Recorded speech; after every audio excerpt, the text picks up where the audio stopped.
All right. Good evening, good afternoon, perhaps good morning from where you're joining us from. This is the African Governance Institute for Development, and my name is Seyi Adisa. It's so good to be back after the break.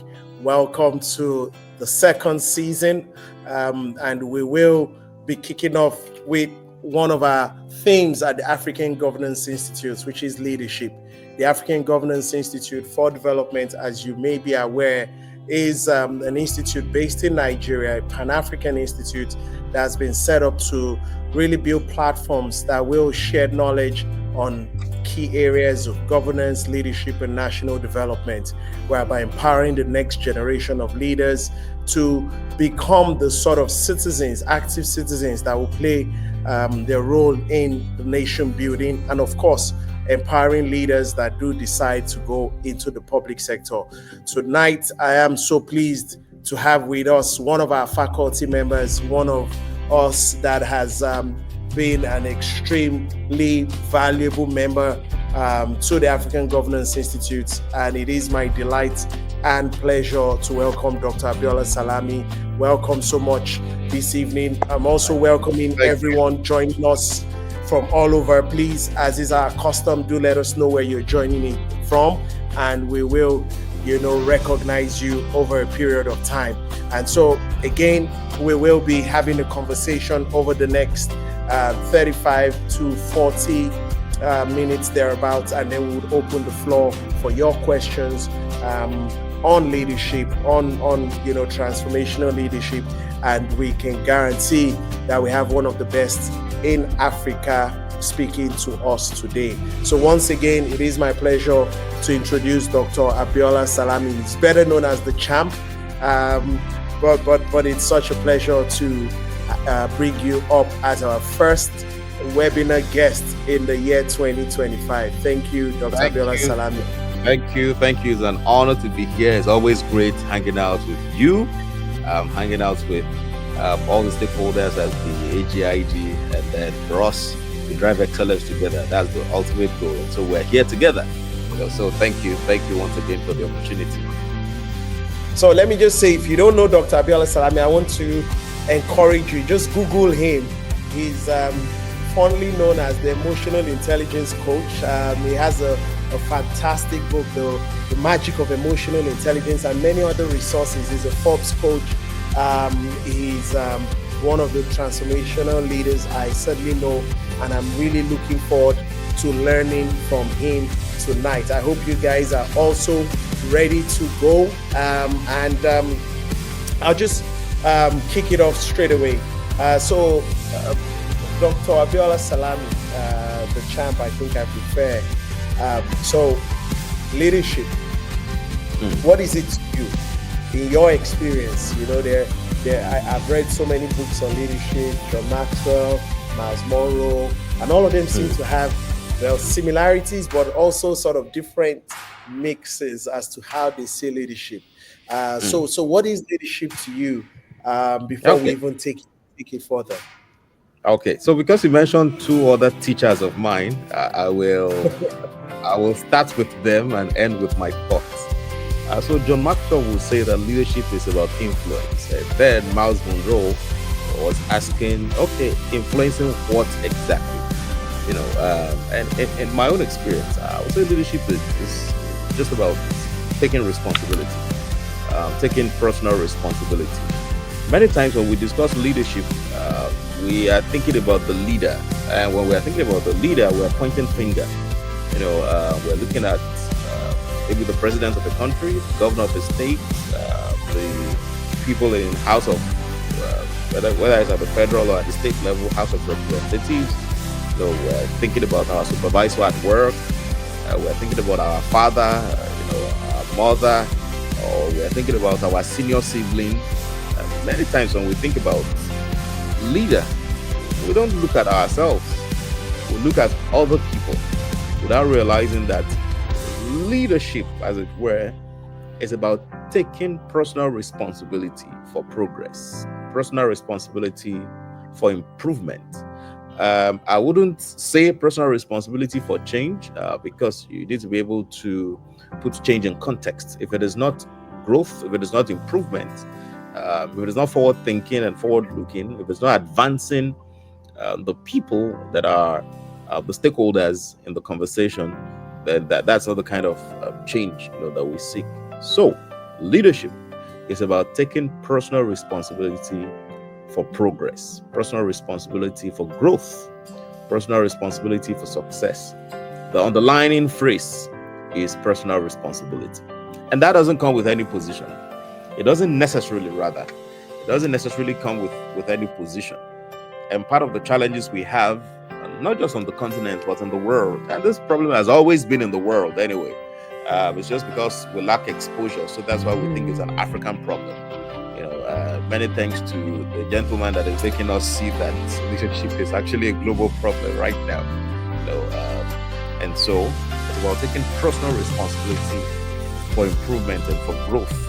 And so where leader comes in is to now say that personal responsibility for growth and improvement for everybody you are responsible for, not a section of the people, not those that only look like you and talk like you and sound like you and dress like you, but everyone you are responsible for. Not only those who vote for you and those who didn't vote for you.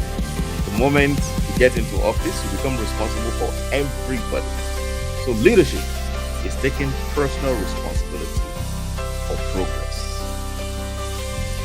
Right. Excellent.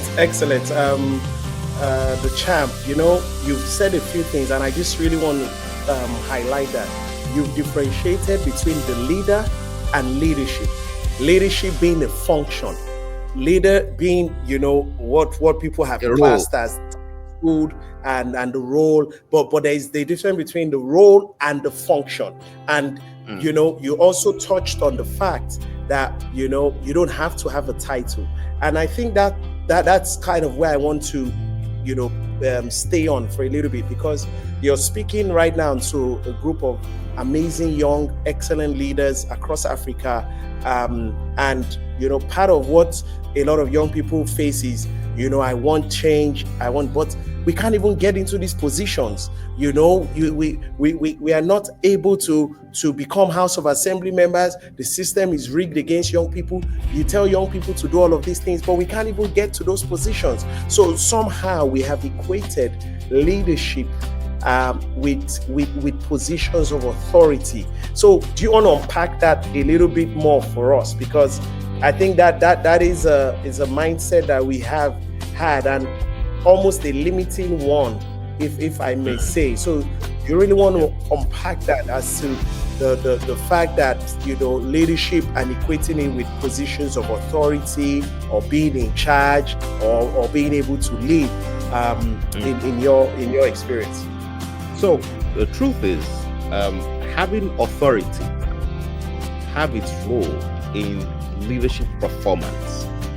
Having authority has a role in determining leadership performance, because when you don't have authority over a space, over a jurisdiction, if you're not empowered by law to take certain actions, yes, you won't be able to take it for progress. But that is a distant thought. For every young person, it's about leading from where you are right now. And leading from where you are right now, you don't need a title, neither do you need a position. If you are waiting for a title or a position, it will most likely become a problem, the way a lot of leaders are problems to us in the world. A lot of leaders occupying positions have problems to the world. They are the reason we have the problems we have, because they are being guided by their personal interests and not necessarily the communal interests. They're being guided by their biases and their prejudices, not necessarily based on facts. They are being guided by fiction. They use propaganda instead of performance, as a tool to achieving their personal goal, not the collective goal. And so they can campaign and say something, but their overall goal is to win election. That's their commitment, to win this time, to win next time, and to win again and again, not necessarily to make a positive difference. And it is because many years ago, when they thought about leadership, they had an erroneous concept of who a leader is and what leadership is. If you really truly want to make a difference, you don't need a position. If you really truly want to make a difference, you don't need a title. If you really truly want to transform something, transform a society, transform a community, you don't need a title. I can say on good authority that most of the people who print, who do campaigns, and they have a campaign slogan, and they are running for office and co. Most of them, they don't seek any transformation.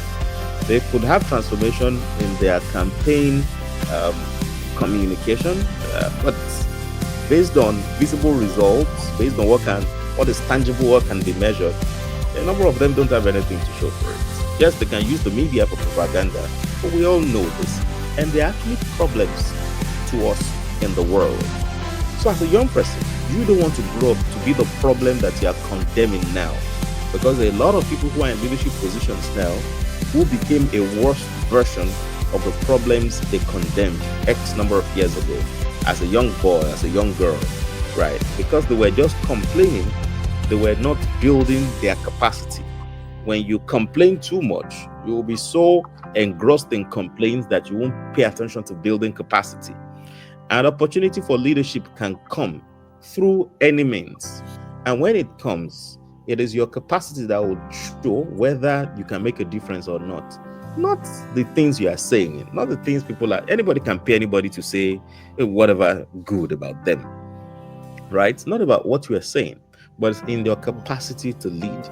And capacity to lead is not demonstrated by how many projects you executed, how many roads you tarred, how many monuments you built. The capacity to lead is shown in how many people are transformed, by your leadership. Now, transform not because they are your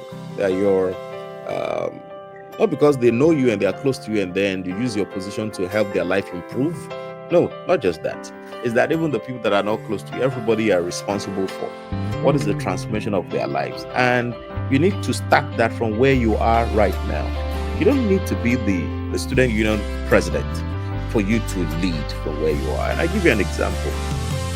When I was in uni, I knew about the concept of leadership as far back as I was in uni, because then the kind of content I was consuming, some of the names that Honorable Seyi Adisa mentioned on this call, the John Maxwell's, the Dr. Miles Monroe, the Steve Covey. I was reading, I was seeing my reality. Then it was from military rule getting into civilian rule. That time, military rule getting into civilian rule. I was seeing my reality, and I was also consuming a different kind of information. And because of that, in my school, I wasn't looking for position to be the whatever of the whatever. I was living as a leader. I was taking responsibility for my personal growth and influencing the people around me to embrace same. And in my final year, a call came for me to run for office. And the reason the call came for me to run for office is I was already a leader. Not because I want to become a leader. And in fact, there was a gentleman that was to run against me. He was in politics already because the previous year he had a role, in the executive of my department then. And so they had come to meet with me that they need me to be the general secretary, that I should please run for general secretary. Why? They needed someone that has competence, someone that has integrity, someone people can trust, and someone people admire his results, because I was one of the best students in my class. And I wasn't just one of the best students, I was actively involved in things about growth and transformation in the school, and not necessarily looking for any title, and I wasn't the whatever of the whatever. But the call came that, please, we need you to run. And here is what the other gentleman who had been in politics, who had political clout and influence and co, here's what many people that were to vote told him. He said that if Abiola Salami is the one running, don't bother posting any and don't waste your money because we will not vote for you. Now, the people that said this are not people always talk about kingmakers. They are not the kingmakers, they are the electorates. They are the fellow students. I mean, the moment they got to know that I was in the race, they said this is where their votes would go. Because of that. So, okay, no, I was just going to say, yeah, so it sounds like play the leadership function even before you have a title. So the title kind of comes after the fact. You're already leading. The fact that the title comes, it comes, if it comes after the fact. Exactly, if it comes. Because I want us to be careful for that, because I wasn't doing it as a means to an end, right? And a lot of people do things to be seen, to be known, to be called to do so and so. So what you want to do, and that's part of the challenges that we have in our world today. So in fact, I remember that we had to increase the levy, the departmental levy, during our administration, and many people came to tell me that the only reason they will not debate this thing is because they know I was in government. It's because they know that that money will not be embezzled because I was there. Now, I wasn't a rich guy, I mean, I had a lot of needs, I mean, I was in uni, I was a husband of one wife I did not propose to, and father to 4 children I did not give birth to. I mean, my mom and my siblings, and so I had needs. And there are many times that people will explain their greed and lack of integrity. They will use their need to explain it. It's actually greed, not need. Say, oh, yes, I needed so and so, that's why I did so and so. No, you did it because you're a thief. You didn't do it because you are hungry. You did it because you're a thief. And it's important that we call things what exactly it is, in the conversation. So for any young person, I would say that if your aspiration now is, the position, the politics is skewed, we can't even get there, you are actually not seeking any transformation. All you are looking for is ego, is you. You want to be called His Excellency, Your Excellency. That's all you are looking for. And then, anytime you are attending any naming ceremony or anything, and then you hear they are praying for the child and they say, he will become a politician, he will become a governor, he will become a president, don't join them to say yes. Because the people that are saying that prayer, they are ignorant, because they are not sharing that prayer so that that person can grow up to take responsibility. They are sharing that prayer so that whoever is related to that baby, can have access to the purse, in case the prayer is answered. And the more we think about leadership in terms of taking personal responsibility for improving the people we are meant to be responsible for, the less we'll pay attention to how juicy. There are perks of the office, yes. The opportunities you get from the office, yes. But the goal from your young age should be, how can I start leading from where I am? How can I start making a positive difference from where I am? How can I, from where I am, whether you are firstborn or you are lastborn, how can you be a person of influence, a person of positive influence? And the beginning of leadership is actually leading yourself first. Not about being the signpost. You tell people where to go, and then you are not heading there. In Yoruba, they say Majolo and when not that, because you are not qualified to lead anybody if you cannot lead yourself first. Of leadership is lead yourself first. And we have a lot of people in leadership across the globe who can't lead themselves first, but they aspire to lead others. And I mean, they can do anything to get to the leadership. Some kill, some, do bribe, do a lot of other things. And so, how can you get into an office through a suboptimal process and you're expected to be responsible in the office? No. If I'd paid 1 billion naira to get to become governor, for example, the first thing I want to think of when I get to the office is to recoup my investment. And it doesn't matter whatever else is going on. That is what I want to do. So, but we don't have control over that process now. As a young person, where you have control is where you are right now, is the work you are doing right now. So if you're a career professional, how do you show up? Are you the one that's always complaining?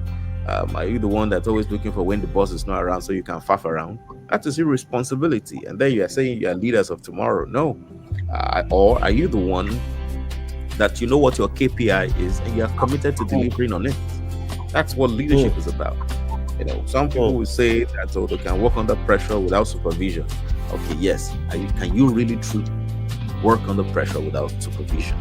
I mean, these are the conversations around leadership, all right, title, position. And I think you've certainly done a lot of justice to that. I want to ask you for a transformational case study maybe that you've dealt with, but I think there's a video we showed at the last webinar we did that speaks so much to some of the things you've said already. I love the way you started. Authority has a role, but it's not because you don't have it that you can't do anything. So I don't know. I think there's a video we're gonna play very quickly. Some of us that were in the last webinar saw this video, but it really does speak to some of the things we've said this evening.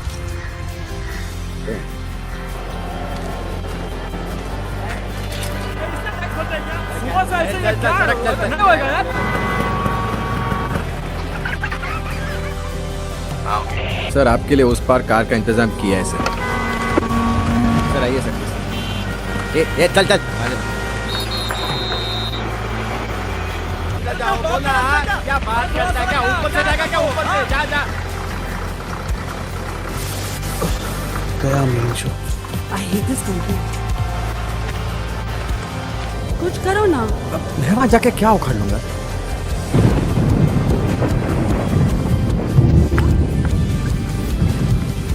कैसी जाने बूंदे आई, जाने कैसा दर्द लाई, सामने क्या है ये तेरे, क्यों रुका है तू बता दे हो।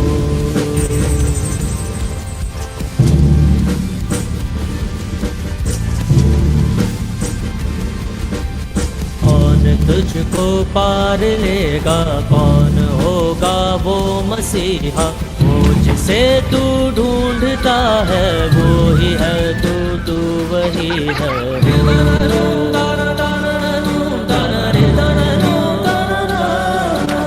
तुझ में तेरा रास्ता है, तुझ में तेरा है सहारा, तू ही तुझको पार लेगा, तू ही है तेरा किनारा।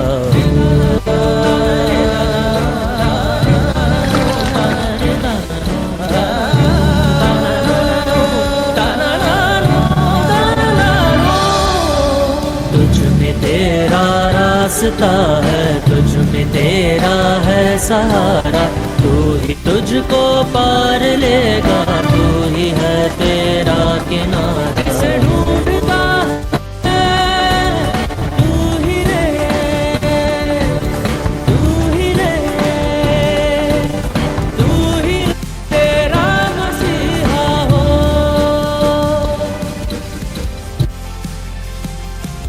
All right. Sorry, I think we had a bit of internet breakages there.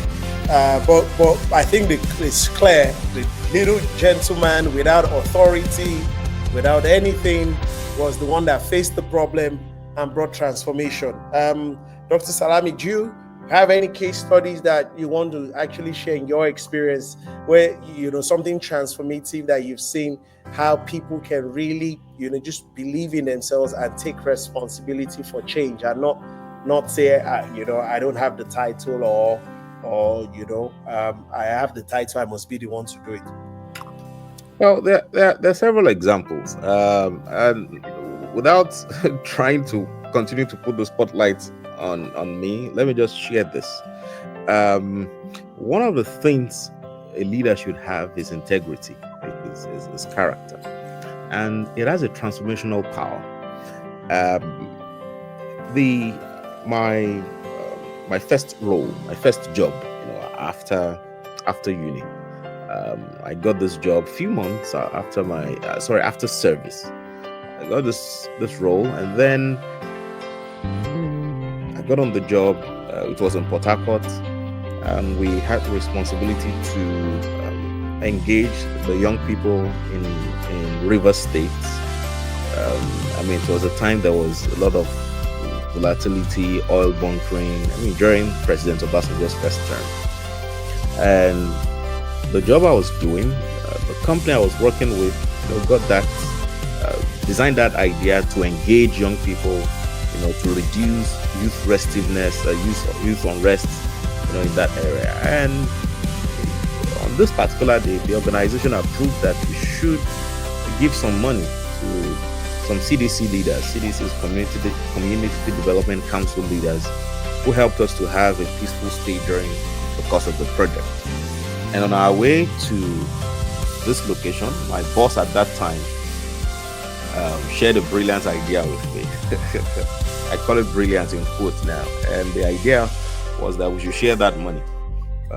We should take some part of it for ourselves, and then give the remaining to the people who were told to give the money to. Now, this would have been a smooth deal because the company won't come back to ask the recipients what amount they received. If anyone will ask them any question, they will probably ask, "Oh, hope you got what we sent," and the answer will be yes or no. And the answer would have been yes, because the idea she shared wasn't to take everything; it was to take some part and give them some. Now, I had great needs that time. I didn't have a house I was staying in. I was living in the office, sleeping on the floor somewhere in the office. I had 4 children in school. Those are my siblings. And then I needed money. And the truth is, any money that comes in will help to ease the pain. But again, I thought that this is not the right thing to do. Why will I enjoy a temporary pleasure, and have a permanent dent, on my name? I carefully engage my boss and explain to her why we shouldn't do this. She tried to persuade me. She engaged me later on when we got to the location. Well, it was our responsibility to give them the money, so I don't know what exactly she did with the money. But what I found, that was on a Friday. What I found was that on the following Monday, when I got to the office, she came to me in tears, crying that they had a management meeting that morning, and there was a resolution passed that my services were no longer required. If you are listening to this, I'm sure you can put one and one together to know what had just happened. I guess she needed to secure her job, and she was wondering that this guy that did not agree to share money with her on Friday, he may go to the MD or anybody in the office and tell them what I told him, and then that may be how I will lose my job. So before he makes me to lose my job, let me put him far away, And so, so she said that, the company said she should hand me, this is my salary for the month, and then bye-bye. I thought, wow, even the CEO couldn't talk to me that employed me. None of the EDs could be the one to tell me, or they should call me in for a meeting and tell me. So, I carried my portmanteau and I left the place. Now, you should be sorry for me that I've just lost the job when all my friends were still trying to find a place. I found this place, and then within a few weeks, I have just lost it. And so, many people at that stage, would say that I wasn't smart. They would say different kinds of things. They would say, if you're a sharp guy, this is what you're supposed to do. What's about leadership? And so I left the place. Fast forward to many months later, I got another job. Many months later again, I got another job. And then the moment of truth came. In this other job was in banking, where a customer had sent in a letter from the court to say that the bank has defrauded him. And right at the center of the conversation is Abiola Salami, who approved for the sum of 3.5 million naira to be debited from his account. Honorable Seyi Adisa, this was 2008. So you can think about the value of 3.5 million naira in 2008. Yes, at the time. So there was a lot of back and forth. And then, of course, the bank engaged me and the account officer. We went to the police station. We wrote some police reports. Went back and forth. Now, what I did not know was that when that letter got to the unit that was to deal with it, someone in that unit knew my story about what happened in Port Harcourt. By the way, I didn't have any platform to be sharing stories then, so I don't know how the guy, got to know. Until date, I don't know who that fellow is, right? So the guy got to knew about the story, and the guy told everyone in the office that, guys, if Abiola Salami's name is at the center of this transaction, of this complaint by this customer, it means something is not right. And then they looked at him like, what are you talking about? Our job is to suspect, how do they see this thing? Is to, I think it's a police legal colloquialism, is that you are first guilty before you are proven innocent. How can you say this? That the fellow said no. Said there's something he knows that they don't know. And they said the guy shared, with them. And so they paid closer attention. Because also there are a lot of people who are in prison today. They actually did not steal, but they look like people. They are not the ones. Yes, because their ways are not straight. There, it's not pure. A lot of conning, corner, and so. And so they took a good look. We left our statement. We did not sleep in the police station that Friday. Fast forward to many months later on, the court struck out the case. You know what they discovered? Because the gentleman said nobody called him to approve the transaction. And based on the bank's policy, when you receive a mail, you speak to the customer, you get the confirmation, then you confirm the amount and the money goes. They conducted the investigation. They went as far as going to the telecom service provider, to see that I called him for like 1 minute 20 seconds. That's the guy that said he didn't get a call. What was eventually discovered is that he had a personal issue with one of the senior leaders of the bank, and he was looking for how to get back to the bank. That's why they told that lie. Now, but what's the lesson in this? Still about leadership. We know we talk about personal leadership, personal integrity and character. Is that when you have integrity, it's actually a lifesaver. It's a lifesaver. It saves your career. It saves you of a lot of stress. As against the other side, where people would think that when you don't have integrity, that's the norm. That's what everybody does. And so if we're looking for transformation, we're seeking transformation. Any young person seeking transformation right today, it is important, that as you have the mindset that you don't need to have a title to lead, your conduct, the way you engage the work you do, the way you do the business that you are involved in right now, the way whether you're a volunteer at any place or not, the way you conduct yourself, you are already leading. You are already absolutely. You are already. It's interesting. It's interesting to note in that story that you were not the leader in the sense of the role. The woman, in terms of the position, the woman was your supervisor, as it were. Yes. But you were the one leading with integrity at the time. Yes. Now, Dr.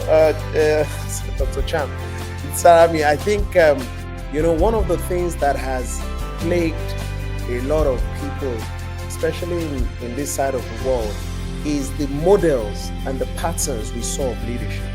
Many people growing up have seen leadership to be Oga at the top. They have seen leadership to be the guy that enjoys at the detriment of others.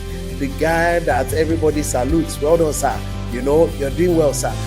So those are the patterns those are the things that are in front of people.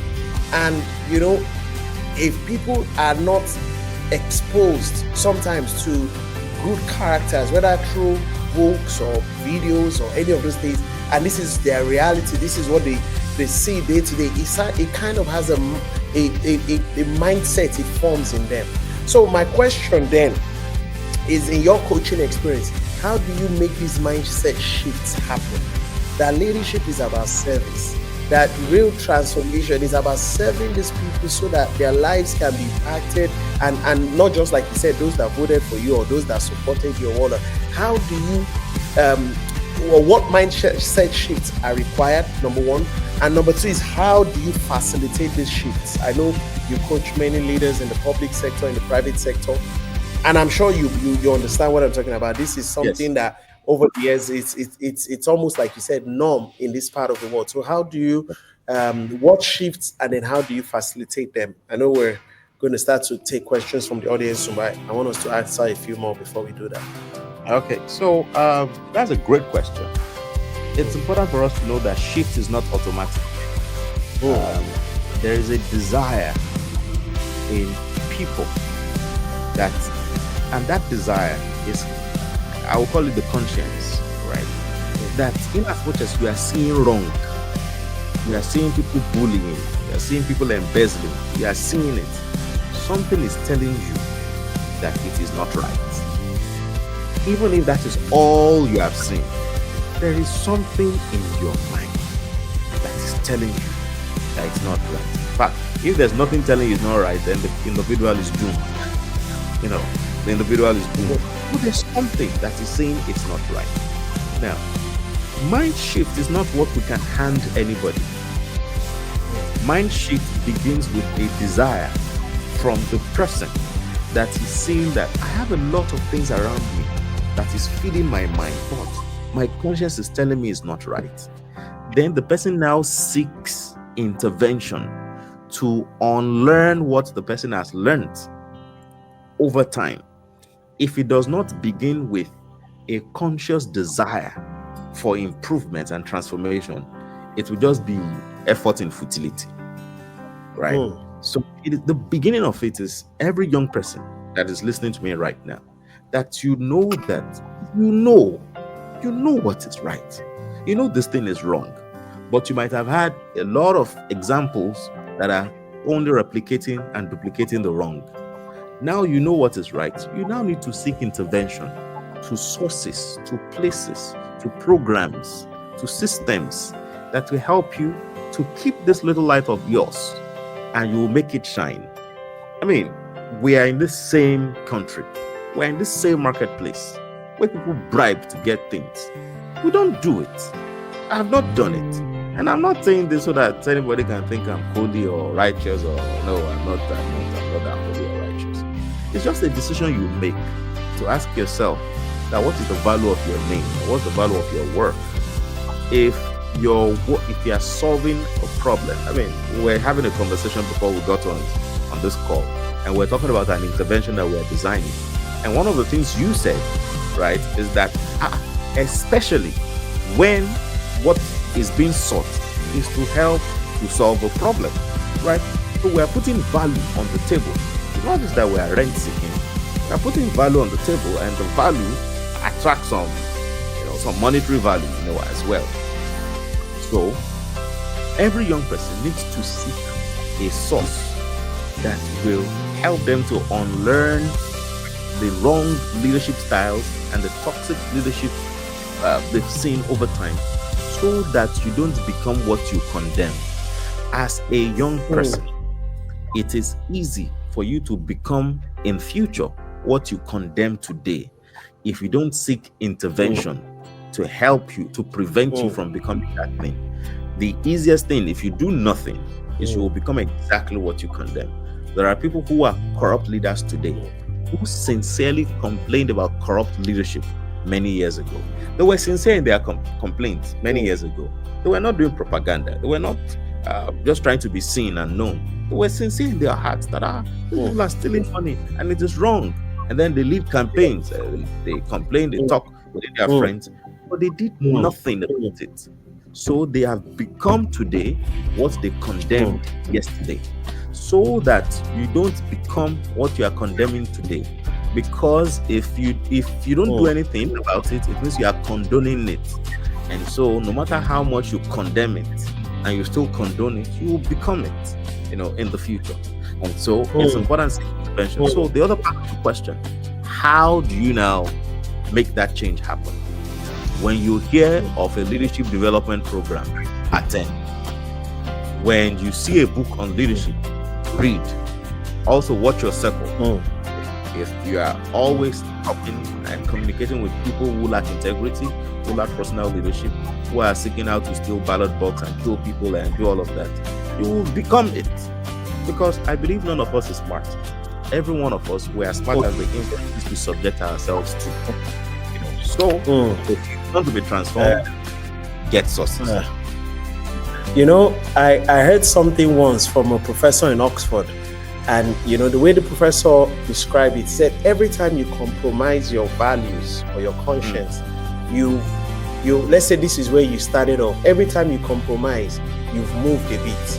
All right, and you move a little bit. It doesn't matter. And then you don't confess. You don't do anything about it. The next time you will move a little bit. Yeah. The next time you move a little bit, that even when you think you want to return, even if you return here, you're far from where you started. And that's how people change over a period of time. If they seeping through the eye gates, the ear gates, they go into your mind, it seeps into your subconscious, and then after a while your subconscious controls you and you're wondering, how did I get here? So I think that's certainly something people have to pay attention to unlearn, and relearn a lot of things. All right, so I want to quickly move on. I have just a few more questions, Dr. Salami. One of the questions again that I've heard a lot of from young people is, we're young, we're put into an environment where, just your age is already a challenge, in the sense of credibility. I remember when I started working with the governor many years ago now. I was 27, and the people, they put me in an office, and the average age in that office was 45, 49, maybe someone 50, and then I was a 27-year-old boy in suit and tie, and almost like, alas, here is your new boss. And they didn't even have to say anything. The look they gave me told me, you are in for something here. So how do you build credibility in this environment that favor age, favor, have been here the longest, have been, how do you face those challenges as young people? We're talking about, it's not just about title, it's about, being able to walk from where you are. So how do you, build that credibility in regions like ours, where you know how old I am, I'm old enough to be your uncle or your father or whoever it is. Yes. So a couple of skills that young people need to acquire for that. Number one is master emotional intelligence. Master emotional intelligence. It guides the way you think and the way you act and the way you speak. Master emotional intelligence. Part of it is empathy. A strong skill under empathy is organizational awareness. So that you are aware of the power brokers and the power play within the constituency. And part of it is cultural awareness, that even when they say you are their boss, that you have sense enough to know that that thing they taught you in your house, the way you will not talk to uncle in your house, that you won't open your book out cavity and be talking to this man or this woman because you are the person's boss, which is critical, which is very important. Master emotional intelligence, master cultural intelligence, right? Which is critical. Now, another thing to now consider is to always remember that everybody in the world, all of us, will respect something. It is called results. We respect solutions. We respect results. Even if you are with older people, if you give them the kind of results, if you are delivering some kind of results, they may not like you, but they will respect you. They may not like you, but they will respect you. And now the result is not about bribing them, or that's when you finish all your money. You won't get any, you won't make any headway. It's about bringing solutions. It's about bringing results. There's one of my favorite statements says that you should remember to always touch the heart before you ask for a hand. That you don't really also, go about commanding them, touch their heart. What is important to these people? What is critical to them? Something about their children, something about their life, something about their spouse, something about their town, something about a title, whatever it is. The more you touch their hearts, the more they will willingly give you their hand without you asking. And that's all part of emotional intelligence, empathy, social, to know about people. And then not putting your ego in front, not leading with your ego. Understanding that, yes, you have authority, but what you have authority is professional authority. Culturally, they are not your mates. And that doesn't mean you are kneeling down or you are prostrating, you are rolling on the floor. For them, it only means that you are sensitive and sensible enough to know that your role does not give you superior authority all through over them, or else you'll be digging your if you don't pay attention to it. Right from day one, Abi. All right, so something you said that I want to pull out, and I'm going to open the floor right after this question, is there's something everybody respects, which is results. And John Maxwell has a pyramid where he talks about 5 levels of influence. Yes, leadership. I think we'll put that up on the screen now. And at the base of it, if we could just expand that a little bit. At the base of the pyramid is that your position is the reason why is the lowest level of leadership. Unfortunately, that's where many people. I wonder if this can be expanded a little bit more. But the fact that because of your leadership, or your leadership is the lowest form. Excuse me. Your title, I beg your pardon, is the lowest form of leadership you can have. The level higher than that is your people following you because of the relationship that you have with them. People follow you not just because you are their oga or you are their boss, but they follow you because they want to follow you. You have a relationship with them.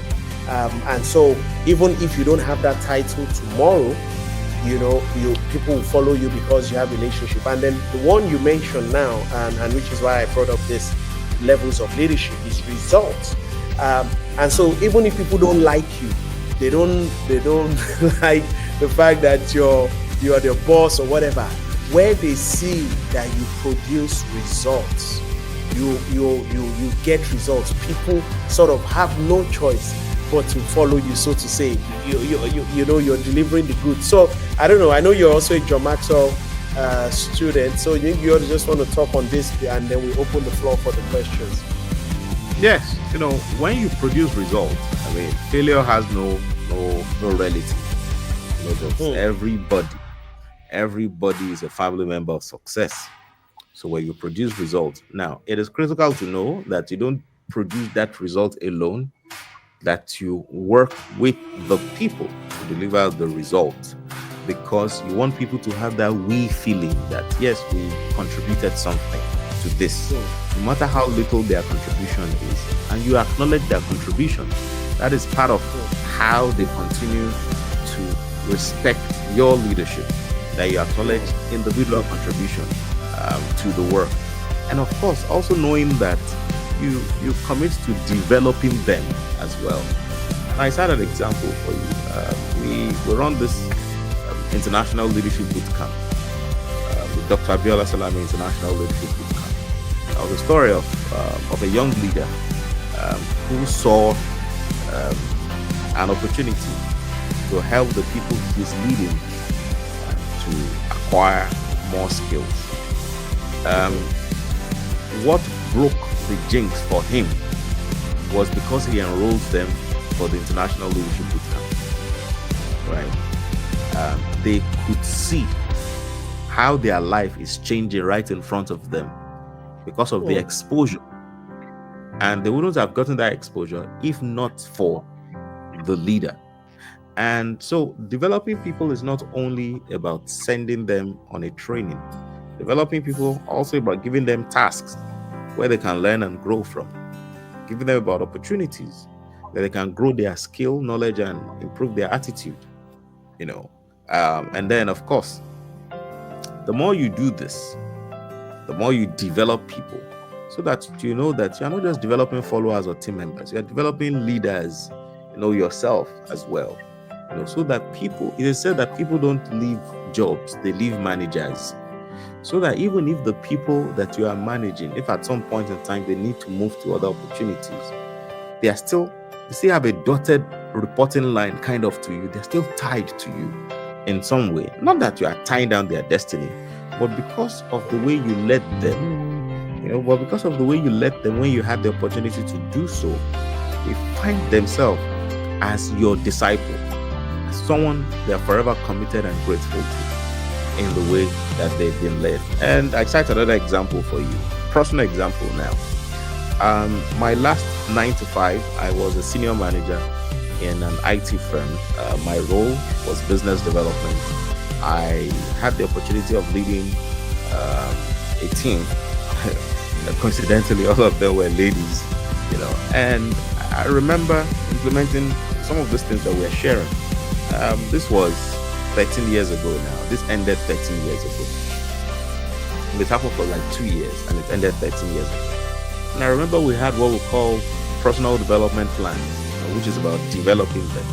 And I remember how those that could not stand to make presentation in front of people, became very confident to deliver presentations in front of the MG of the organization. Before they got on my team, before I had the opportunity to start to lead them, they couldn't. There's one of them that would do it with arrogance. There's another one that will do it with timidity. But because of commitment to people development, giving them responsibility to do these things, they were able to regulate this such that what they show is confidence, and then they help the company to continue to boost their sales. And that's what leadership is about. It's about developing people. It's about connecting with people. All of these things, because by the way, you can't develop someone if you're not developed yourself. So That's right. it goes back to taking personal responsibility again. Fantastic. Thank you, Dr. Abiola Salami. So we're opening it up to questions from our audience. The questions will come up on the screen. I hope we can take as many as we can. Dr. Salami, so you just help us moderate that. The questions will come up on the screen, and then we'll take a few for the next 10 to 15 minutes. All right, over to you, sir. I'm saying moral or legal authority. Which one should which one should come first in leadership? Well, this is a philosophical question, but I would say moral leadership, because legal authority would mean you have been given an appointment to be a supervisor somewhere, or you have been elected into office. So it begins with moral authority, which is why people with legal authority most times don't lead well, because the moral is not there. So I would say that moral authority, and that's because we are using these concepts now. All I would just say is that what I would have said without this concept is that you lead more with your influence than with authority. You lead more with influence than with authority. You're just calling your authority when it is most needed, and most times it is not needed. But unfortunately, most leaders lead based on their authority and not on their influence. Your authority is using the power of your office. Your influence is the connection people have with you. And by connection, I don't mean your uncle, your friend, I mean how they feel about you, how they feel connected with you because of the way you are leading them. So, less authority, more influence. Great. We'll take the next question. how can we ensure as leaders that we are leaving a legacy behind? I've seen leaders become irrelevant once they go. Now, so what you mean by this question is, you see people become irrelevant once they leave office. That's my understanding, about this question. Which is why it's important to be. You see, the answer to the question is vision. What is the vision? A vision does not have a tenure, right? A vision lives longer. A vision outlives the visioneer, right? So let us say that the person is a governor, for example, and the person has a vision to ensure that education is XYZ. Till date, in case you don't know, many young people may not know this, especially in Southwest Nigeria. The reason you have education today is because of one man's vision. The reason you have the kind of education you have today, of course, yes, we're complaining about the quality though, but the person that built the foundation of it, one man that had a vision, that died before you were born. I mean, the average person on this call was born in the 90s, I guess, or 2000 self. He died before you were born. He died in 1987. Obafemi Awolowo. Was the one that started the Western education movement. So some of you will compare Western Nigerian region with other regions and say, oh, they don't have education. Oh, this, oh, that. There's someone that had a vision to ensure that everybody in Western Nigeria is educated. That is a vision. You may not know him. He's been dead long, but his legacy still stands. So while you may not have jurisdiction over Western Nigeria, while yours may just be in your organization, long after you've left, what's that thing that can still tie to your name that you are the one that did this? Vision. Okay. Very well said, Dr. Salami. All right, next question. How can we grow on the pyramid and sustain it, sir? That's Learning, learning. It is said that what you learn after you think you know, that is what counts. And that learning doesn't have to be in Oxford like Honorable Seyi Adisa, or in Harvard like this boy that is talking to you that went to Harvard. That learning can be anywhere. Learning is going on tonight. And the proof of learning is not information. The proof of learning is transformation. Information is you know it, you can say it, you can analyze it, you can discuss it. Transformation is that you live by it and you become it. And so if we're talking about integrity, you become an embodiment of integrity. Not because you carry a loudspeaker and you're announcing to people that you have integrity, no, but because it shows in the way that you deal. Personal integrity, showing commitment to people, empathy. It shows in how you listen, use your ears more than you use your mouth. So the way to grow the level is to pay attention to learning. And the proof of learning is not the information you have, it's the transformation you experience. All right, thank you very much. So another question, how can one as a young leader inspire positive change in a community where other leaders are older but are afraid of change and uncertainty? You want to be the example. Just be the example. Be the example.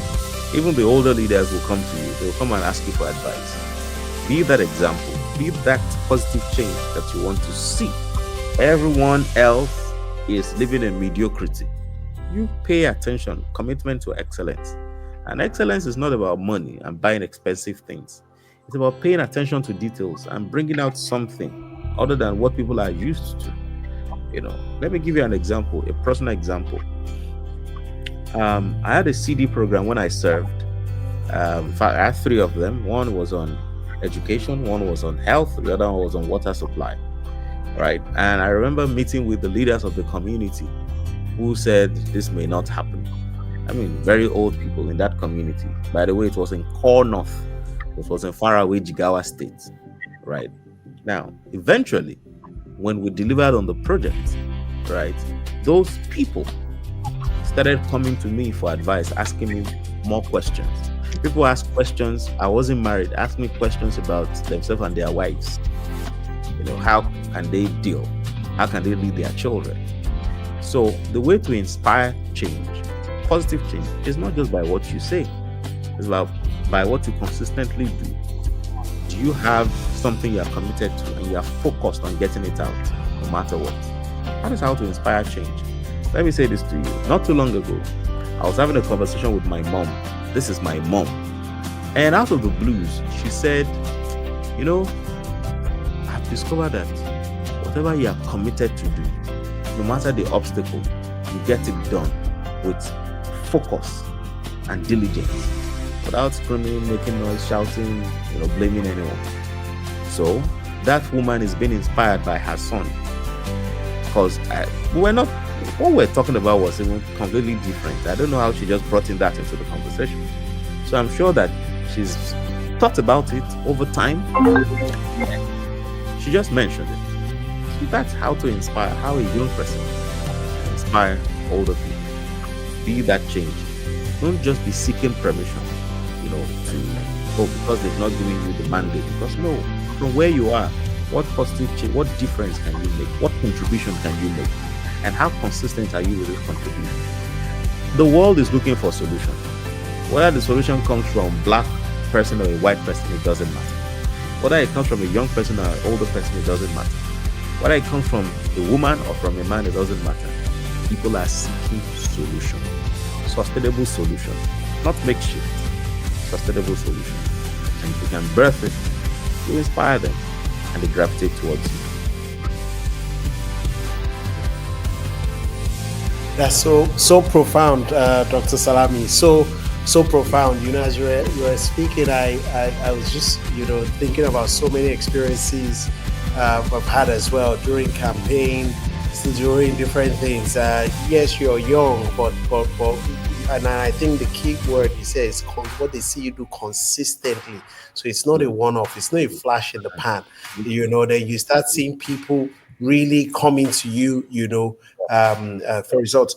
I want to ask one last question before we wrap it up. I think we've taken all our questions in the comment section. If there was one lesson about leadership that you wanted us, the younger generation, to know, what would it be? It's to know that leadership is a journey, and you don't arrive at your destination in one day, or by one action, or by one swoop, or by one win, right? Or by one miraculous thing. We like miracles. Or by one miraculous thing. It is a journey of continuous learning and continuous growth. Continuous learning and continuous growth. You celebrate each milestone and you continue to learn and you continue to grow. So understand that leadership is a journey, and you are on a journey. And what determines whether you grow or not on that journey is not just because you are alive. It is because you are making every day of your life count by the lessons you are learning, not by the information you are gathering, but by the transformation you are going through by practicing the things you are learning. Wow. Leadership is a journey, and I don't think you could have said it any better, to be honest. I think we're all on this journey, and when you continue to listen to webinars like this, read books from people like my brother and other leaders out there that are not just talking leadership, but are actually practicing self-leadership first, and I think you can't lead others if you've not led yourself. You kind of be found out to be a scam very quickly.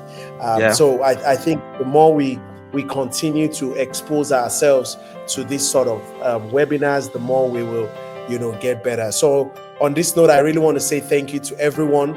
Thank you, Dr. Abiola Salami, for, Before we go, can I say Please, go ahead.